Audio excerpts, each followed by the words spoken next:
Армысыздар достар, сіздермен қарапайым талдау бүгін үшінші шығарылым, және біз бүгінгі жобада Ислам Чесноков жайлы айтатын боламыз. Жалпы Шығыс Қазақстан өңірінің тумасы, Қазақстан ұлттық құрамасының ойыншысы, және енді қазақтың ең бір жас талантты ойыншылардың қатарынан деп айтамыз. Ендеше менің жанымда әдеттегідей сарапшы Нұркен Мырзағалиев. Нұркен аға, қалайсыз? Жақсы, дайындалып келдік. Айтатын дүние көп негізінде. Сол көпшіліктің сұрауы бойынша Ислам Чесноковтың ойынын бүгін талдаймыз, статистикасына көңіл бөлеміз міндетті түрде, және де мықты және осал тұстарын айта кетеміз.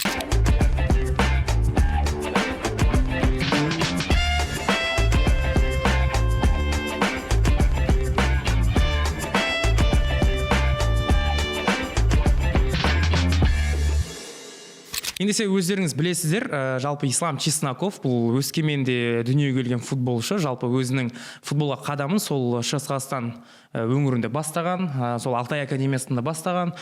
Жалпы жастар арасындағы чемпионаттарда өз кішкентайынан көзге түсіп жүрген Ислам тіпті 17-18 жаста шамасы сол Алтайдың негізгі құрамына шақырылып жүрді. Мүмкіндіктер алып, бапкерлер көп мүмкіндік беріп, одан кейін енді оның өсуі жайлы Нұркен аға өзіңіз кеңінен. Қазіргі таңда мысалы Қазақстан құрамасына шақырып жүрген ойыншылардың ішінде таң қалдыратын екі жігіт бар. Бұл біріншісі Ислам Чесноков, екіншісі Айбол Абекен.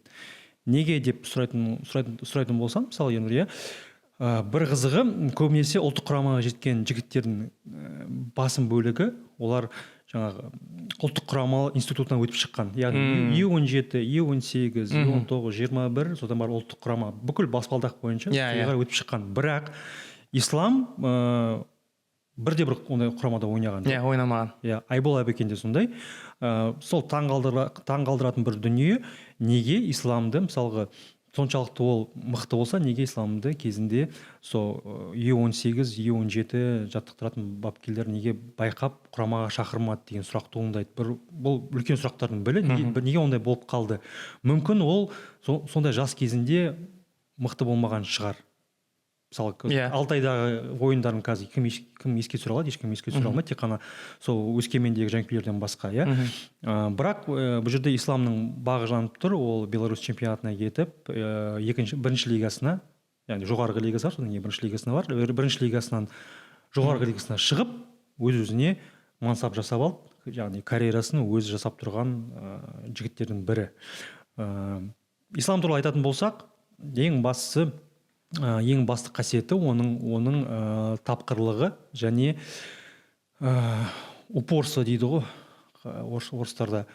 Қиын шабуылшы. Мысалы, мен бір Қазақстан чемпионатында бір қорғаушымен сөйлескенмін, осы Қапталда ойнайтын. Сол Ислам Чесноковпен бірнеше матч өткізген, содан сұраған, Чесноковтың бір саған ұнамаған қарсылас ретінде қандай қасиеті бар деп. Ол айтады маған, ол деген мындай неприятный нападающий дейді. Айбалаң ішінде болсын, айбалаң сыртында болсын, міндетті түрде саған прессинг жасауға тырысады. Міндетті түрде сенен доп тартып алуға тырысады. Сосын шаршамайды дейді. Артқа да қайтады, алға да барады. Физикасы мықты. Ондай ойыншылар шаршайсың дейді. Кейбір шабуылшылар болады дейді, жаңағы шабуылдап шабуылдап сен демалып жүреді, сен де сол кезде демалып аласың дейді рахаттанып. Исламның сондай бір жақсы қасиеті, өзінің ұлттық құрама үшін жақсы қасиеті, жанкүйерлер үшін, табылдың жанкүйерлер үшін жақсы қасиеті, ол міндетті түрде әрдайым темппен ойнап тұрады, және де әрдайым қорғаушыларға қысым жасап тұрады. Мынау сіздің алдарыңыздағы бұл тепловая карта.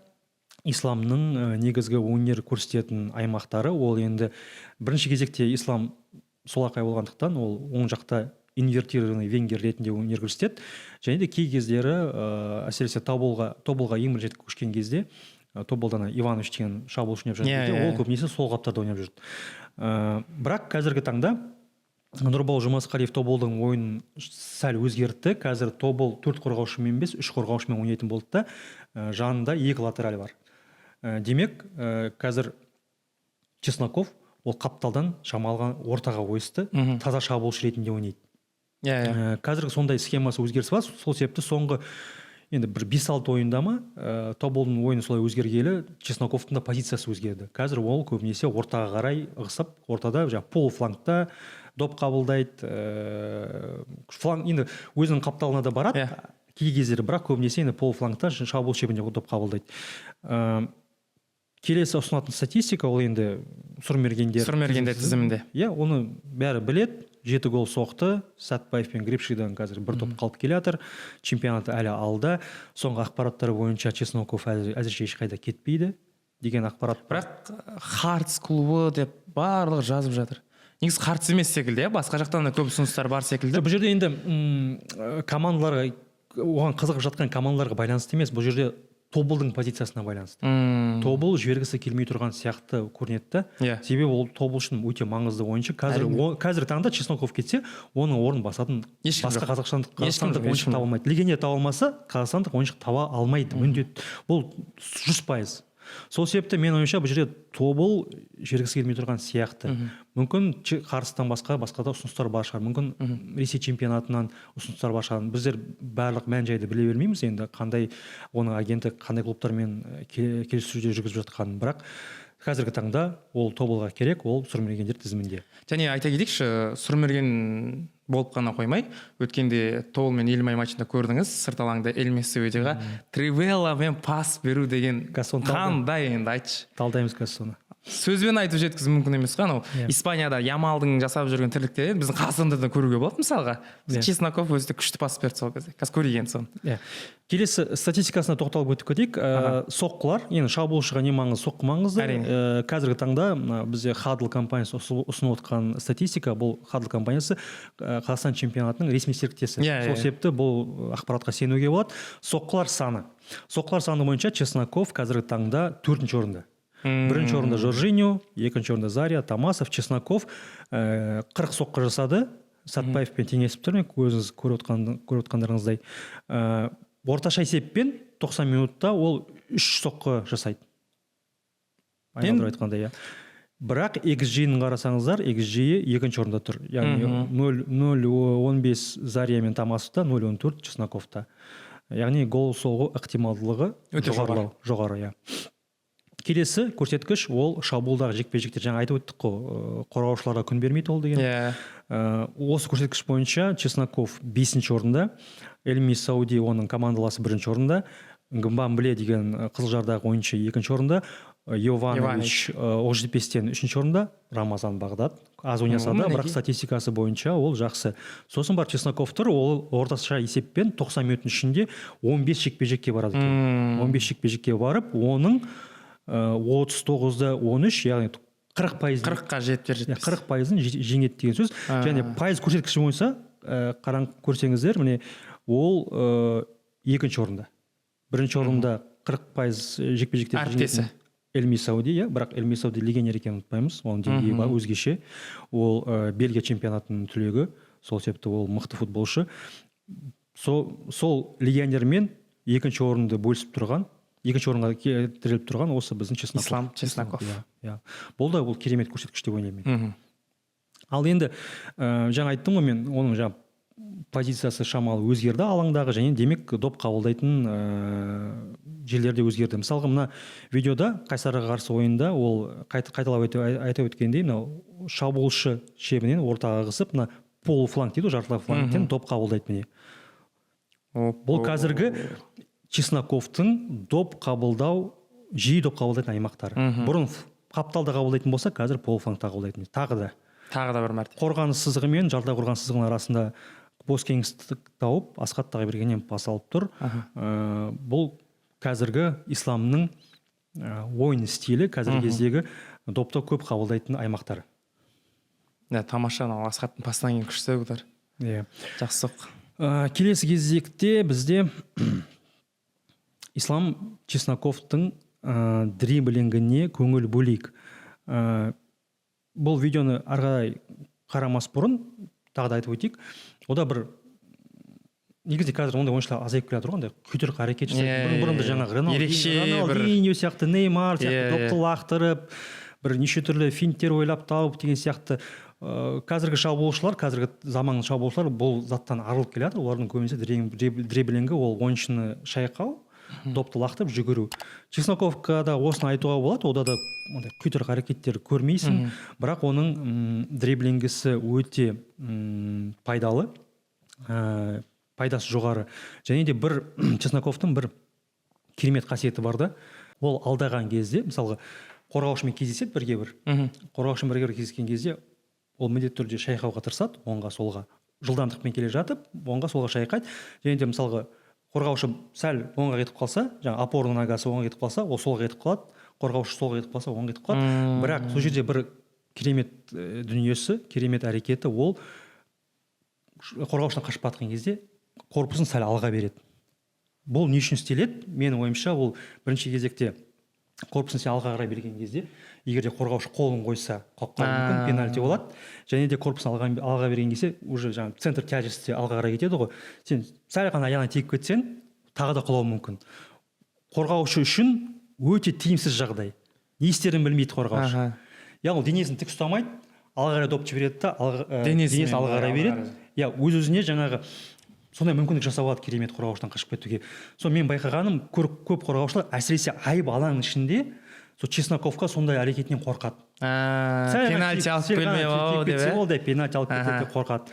Сол бір әрекеті қатты ұнайды маған. Мысалға мына Ұлытауға қарсы ойын алатын болсақ, Демият Сламбеков деген жігітке қарсы. Команда капитаны ғой. Қара. Демият. Шамал корпусын алға қарай көрдің бе? Бір жағынан бір қолмен көмектесіп жатыр, екінші жағынан бұл жерде енді Демият өзін алдауға қатты істемеді, мүмкіндік бермеді, бірақ тағы да қара.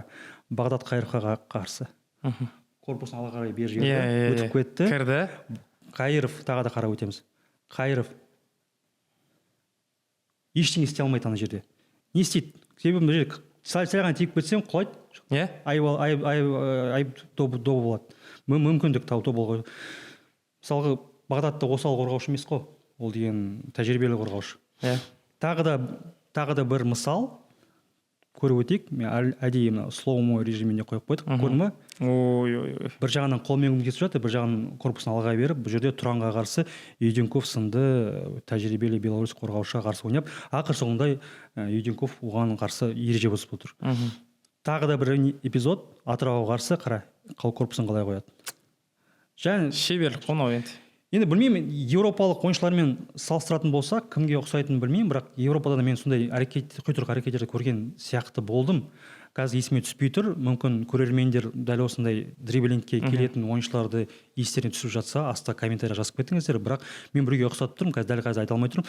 Бірақ бұл қорғаушы үшін, шабуылшы үшін жылдамдығы бар, үнемі қақпаны көздейтін шабуылшы үшін қорғаушыдан бір қадам алда болу үшін керемет шешім. Керемет шешім.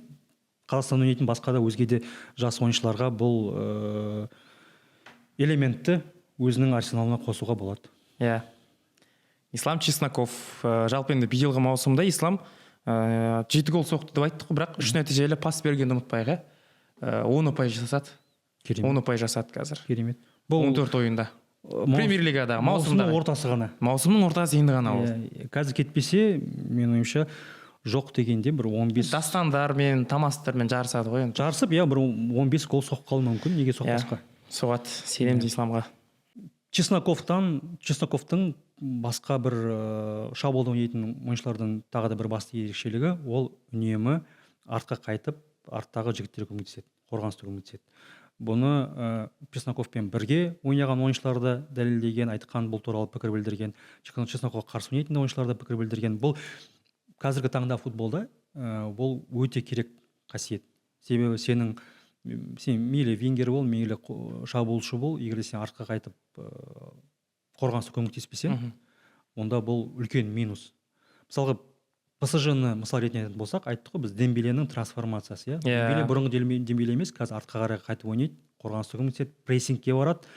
Бұл жаңа талап, футболдың жаңа талабы ғой енді. Соған сен келу керексің. Бұл еуропалық футбол талаптары. Чесноков Еуропаға кететін болсан, кеткісі келсе, осы заттар жасай білу керек.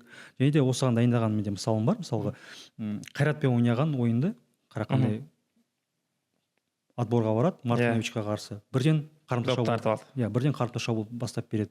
Астанаға қарсы ойын. Міне. қайтадан оңай оңай алып кет. оп оңай Бартолестен доп тартып алып бірден қарымта шабуыл. Ерінбейді мұндай жұмыс жасауға. Елімайға қарсы бір емес екі прессинг жасап жатыр қара. Былтырғы маусымда. Бір емес екі рет допты қайтып алып бірден қарымта шабуыл жасап керемет мүмкіндік жасап берді. Яғни осындай эпизодтар арқасында Чесноков тек қана соғылған голдар емес, тек қана дриблинг арқылы емес, тек қана соққылар саны емес, қара жұмыс атқару жағынан да ол топ болып саналады. Бұлсыз бұл қасиетсіз болмайды негізінде қазіргі таңғы футболда. Әрине. Мен сізге тағы да голдардың топтамасын көрсетейін. Бұл жаңа көріп өткен Ақтөбеге қарсы керемет гол. Бұл жерде енді Кики сияқты қорғаушыны отырғызып кету жерге екінің бірінің қолынан келмейді, шыны керек енді. Бұл осы маусымдағы Ақтөбеге қарсы соғылған гол. Бос кеңістікті таба білу, оценка ситуация, содан кейін барып көріп тұр, ешкім күтіп алып жатқан жоқ оны. Қазір 27 метр арақашықтан керемет соққы бағыттайды сол аяқпен. Яғни ешкім кедергі етпеген соң уақыты болып тұр, оценка беруге, допты қабылдауға уақыт болып тұр, өзінің соққысын дайындауға уақыты болып тұр. Бұл енді приговор ғой, бір сөзбен айтқан кезде. Осы маусымдағы үздік голдардың бірі Ақтөбеге соққан. Ал мынау осы жақында соғылған гол. Тобыл Елімай. Соңғы матч қой осы, соңғы турда. 2-0 қылады, қателеспесем осы де. Бұл жерде енді қара, мұқият қара, Ернұр, сен енді Елімай жанкер болғандықтан қандай құйтыр қатер әрекет жасайды? Десең бе? Бұл жаңа айып добы. Бұл жерде замена болады. Заменадан кейін мына жерде Асхат. Мына жерде жігіттерге Елімайдың қорғаушылары назар аударшы. Ади Адамбаев мына жерде Асранқұловқа қарап қалады. Ал Әділбек Жұмаханов өзінің ойыншыларына бір команда беріп жатыр, бұйрық беріп жатыр, подсказ беріп жатыр. Не айтатқанын білмеймін, бірақ сол сәтті пайдаланып Чесноков асықпай мына зонаны көріп, ешкімге білдіртпей, сол зонаға асықпай кетіп барады қара. Ол не кетіп барады? Себебі ол біліп тұр, қазір пас Эльмисовдегі келсе, демек мына зонаны пайдалануға болады. Көрдің ба қаншалықты хитрый ойыншы екенін? Ана жерде барлығы қарбаласса, спорласып тұрған соң, Ади Адамбаевтың Асранқұловқа назар аударып тұрғанын көріп тұрған соң, ол ана зонаға қазір пас беріп қалып жатса, маған жақсы мүмкіндік болады-ау деп жайлап ығысып барады да, өз-өзіне көңіл аудармай. Мен үшін бұл енді бұл құйтырқы әрекет. Өте құйтырқы әрекет, бұл екінің бірінде болмайды мұндай құйтырқы әрекет. Және ары қарай мына Майком екі бастан Эльмисовдегі ығысады, Адока дайын болмай қалады. Жұмаханов бұл жерде Ади Адамбаев екі бастан Асранқұловқа қарап қалады. Ары қарай Эльмисовдың керемет пасы және Чесноковтың бергі бұрышқа жасаған керемет соққысы. Мынау енді бұл соққынды атап өту керек. Бұл еуропалық стильдегі соққы ғой. Көбінесе бізде шабуылшылар қаяққа тебеді. Алысқа бір шығара көздейді ғой. Сосын қақпас шығарып алады. Ал бұл жерде бергі бұрышты көздеп тұр. Енді 5 шанс деп айтуға бола ма? Айтуға болады. Болады. Қара. Бұл қазір бұл жерде басқа камерадан қайталау болады. Офсайдный камерадан. Мұнан қалай істейді енді? Қатты жатқан. Сен қанша жерден шебер қақпаш болсаң да, бұндай заттарды енді сен... Браво. Енді сөз жоқ, гол соғуда, командаластарына гол соғуға мүмкіндік беруде исламда жақсы дамыған қасиеті бар. Енді осыны ары қарай дамыта берсе, топ 5 лигада енді ойнайды, түбі ойнайды деп сенеміз. Жалпы енді КПЛ-дағы енді деңгей ол футболшының нағыз деңгей деп айта алмаймыз ғой. Десе де бұл КПЛ-да енді бізде талай ислам сияқты мықты таланттар шықты, бірақ шетелде аса алмады да. Бірақ енді исламда қазір үлкен мүмкіндік бар. Бірақ мен Ернұр бұл жерде сенімен келсем, бірақ топ 5 деңгейіне шығу үшін еуропалық топ 5 чемпионат оған қазір кету керек. Себебі ол басқа чемпионатқа барғаннан кейін ол жақта жылдамдықтары бөлек, басқа футбол деген сияқты ол адаптацияға бір жылдай уақыт кетіп қалады. Жас 25-те. Еуропаға 26 жасында кетсе, ол 27 жасында адаптациясы бітеді деген сияқты. Ары қарай 30 жасқа дейін, 32 жасқа дейін аз ғана уақыт қалады. Яғни өз-өзін көрсетуге мүмкіндігі аз болады деген сөз ғой. Сол себептен кету керек болса, қазір кету керек, күтпеу керек. Мен қашан 30 жасқа жақындаймын деген сияқты. Сол себепті көреміз енді. Ары қарай карьерасы қалай дамитын исламның. Мүмкін жаста кетіп қалар қазір. Біз білмейтін мүмкін келіссөздер жүріп жатқан шығар.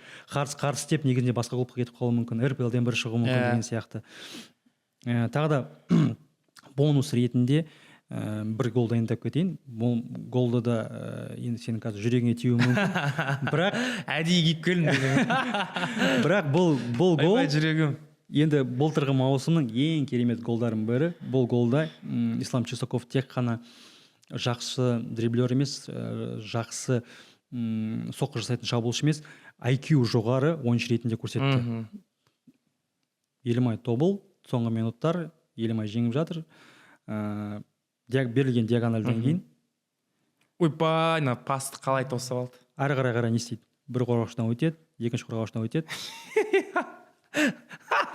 Ё-моё, мынау дворда катать етемін ғой мен осылай балалар. Кішкентай балалар. Тура солай ғой енді. Елімайдың былтырғы игроктар ғой мынау. Енді көп елдің енді бұл ең жаман күндері шығар мансабындағы. Ондай гол соғу деген масқара енді. Сөз жоқ, допты қабылдағаннан бастап сол ғой тасыған шешім. Бүкіл элементі бар ғой. Артық қимылсыз, артық бір дүниесі жасап шықты. Защитникті оңға бір алып кетті. Қара, көрдің ба? Мына жерде защитник қорғаушыдан қалай қашып кетеді, қара. Тағы да мен айттым ғой жаңа корпусын арғы бұрады. Ё-моё, 4 защитник айға қарап жыл санап тұр ғой. Міне. Ислам Чесноковтың шеберлігі. Сосын мен байқағаным, неге бұл Елімайға қарсы ойында осындай сұмды ойнайды? Бағана тривиалла пас беріп жатыр Елімайға қарсы. Мынандай гол соғып жатыр Елімайға қарсы. Ең жақсы көретін команда сияқты бұрын енді Алтаймен ойнап талай семейде келіп жүрген бала ғой негізі. Енді жаңа принципиальный соперник шығар. Қанды қалып қойған шығар. Қалып қойған сияқты сол. Сәби кезінен бастап. Әлде бір реніш бар ма семейліктерге? Негізі өзінің достары барлығы семейде. Өткенде Тобылдың матчтан кейін Ислам, мен достарым бар, таниды ғой. Сол семейде достарымен қыдырып, сол жақта бірге уақыт өткізген екен. Тағы да айтатын болсақ, тек қана футболи қасиеттер емес, былай адамгершілік қасиеттер де өте жоғары дейді. Бұның мансабына бір үлкен үлесін тигізген кісі ол оның ағасы, бұрын төреші болған. Чесноков деген кісі, оны Қазақстанның бәрі біледі. Сол кісінің үлкен көмегі болды дейді. Сол кісі бүкіл мансабында керек кезде кеңес беріп, керек кезде көмегін тигізіп деген сияқты. Қателеспесем, осы кісі де Белоруссияға кетуге септігін тигізген осы кісі. Сол себептен ол Белоруссия кетіп тұрғанда, Белоруссияның жоғарғы лигасын емес, қайталап айтып өтеміз, бірінші лигасына кетіп тұр. Яғни артқа бір қадам жасап тұрды, алға қарай 2 қадам жасау үшін. Бұндай футболшыларымыз бізде енді сәл де болсын ақпаратты қолдау бергіміз келеді. Өйткені бұндай ойыншылар бізде өте аз. Сол себепті қазақ футболын дамыту үшін дәл осындай біз жобаларды енді қолға алып бастағанымыз бар. Енді достар, біз енді Ислам Чесноков сіздердің сұрауларыңызбен шығардық. Енді кімді шығарайық? Оны да міндетті түрде жаза кетіңіздер. Біз сіздердің пікірлеріңізбен келісе отыра, келесі шығарымда дәл сол футболшы жайлы ақпараттарды дайындап назарыңызға ұсынамыз. Нұрген аға, азды кемді қосатын тағы да дүниелеріңіз болса? Жоқ, енді Қазақстан футболшыларын бізге талдау міндетті түрде ол оңай. Себебі Қазақстан футболын күнде көріп жүрміз. Сол себепті тек қана шабуылшылар емес, қорғаушылардың ойынын саралағыңыз келсе, айтыңыздар қай қорғаушының ойыны қызық. Егер де сіздің тарапыңыздан сұраныс болса сондай. Ендеше ардақты көрермен, назарларыңызға рахмет айтамыз. Міндетті түрде арнамызға жазылуды ұмытпаңыздар, лайк басыңыздар, комментарий жазыңыздар және қазақ футболын бірге қолдап дамытып жіберейік. Давайте.